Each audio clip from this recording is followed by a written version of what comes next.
It's my feel-good breakfast show.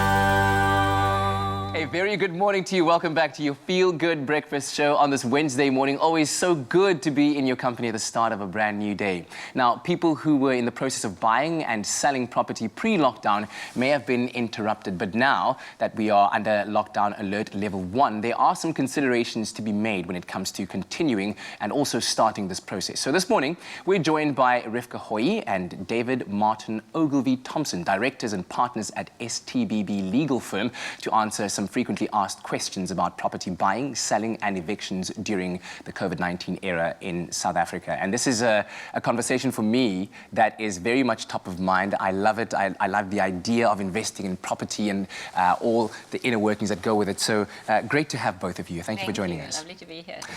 So Refqah, let's talk about the current landscape when it comes to buying and selling property during COVID-19 in South Africa, and what buyers and sellers should be keeping in mind.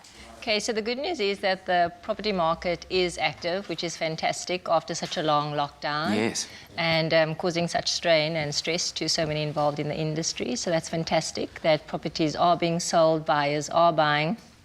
Do take advantage of that at the moment. But I think it's really important for buyers and sellers to be careful that while we still have social distancing and people are still quite anxious and around sanitizing, sellers aren't necessarily having buyers view their properties. So take advantage of those virtual viewings that estate agents are offering. And then when you are able to view a property, be very careful that you do, despite your fear around touching someone's space and so on, you know, take the necessary checks, inspect the property as carefully as possible, look to see that seller's condition and inspection report that should be attached to the offer to purchase, because that will list what the property condition is like, what the seller's disclosing around leaks maybe, latest waterproofing, you know, little bits and pieces and defects that the seller's obliged to disclose. So do the homework, do the due diligence.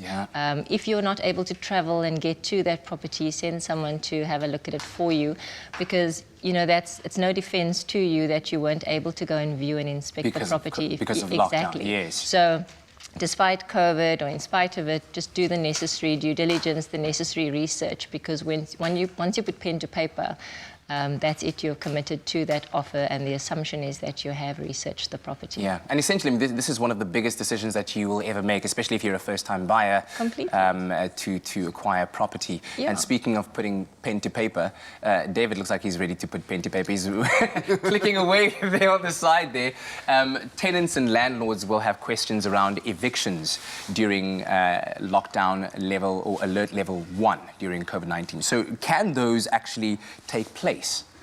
Do you want the long answer or the short answer? Give us the powerful one, the one that has the most impact. Yeah, look, it's not a straightforward answer. Unfortunately, with these kinds of things, there are various elements. You know, it's a big cog and it's a big working machine. There's lots of moving parts to these kinds of things.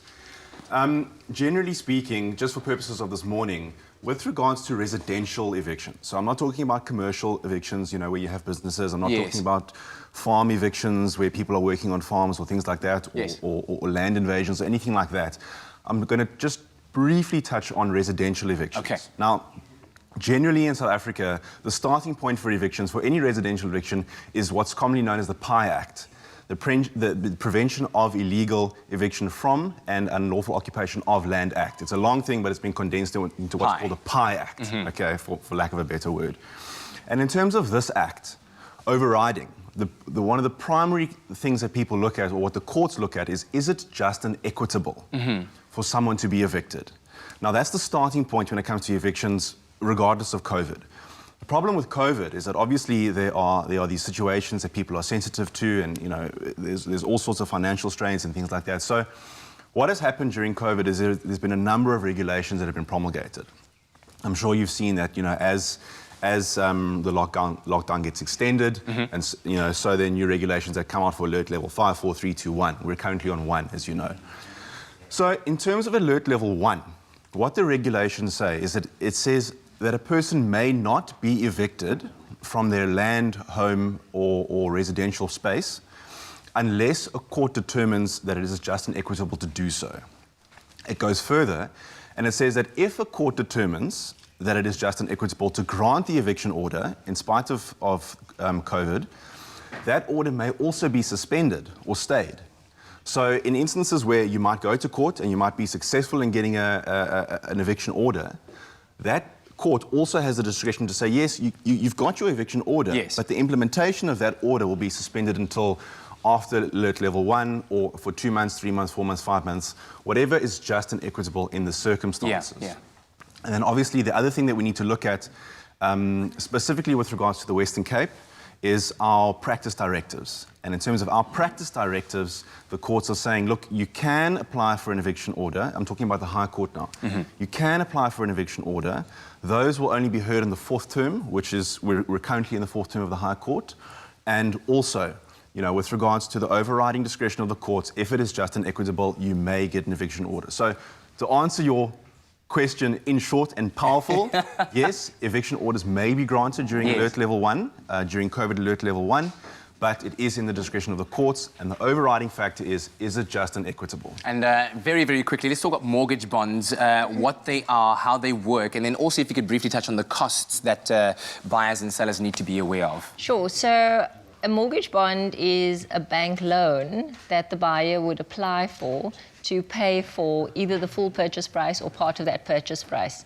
And that's all based on your affordability, your credit history. So go and clean up all those store cards and all those arrears that you have, because all of that gets taken into account when you apply for a home loan. And if you're buying with someone, then both of your incomes get pooled together for the calculation of what you'd qualify for. Yes. Once your bond is approved, so the practical is that you put in an offer, your seller accepts the offer, you then apply for the mortgage bond.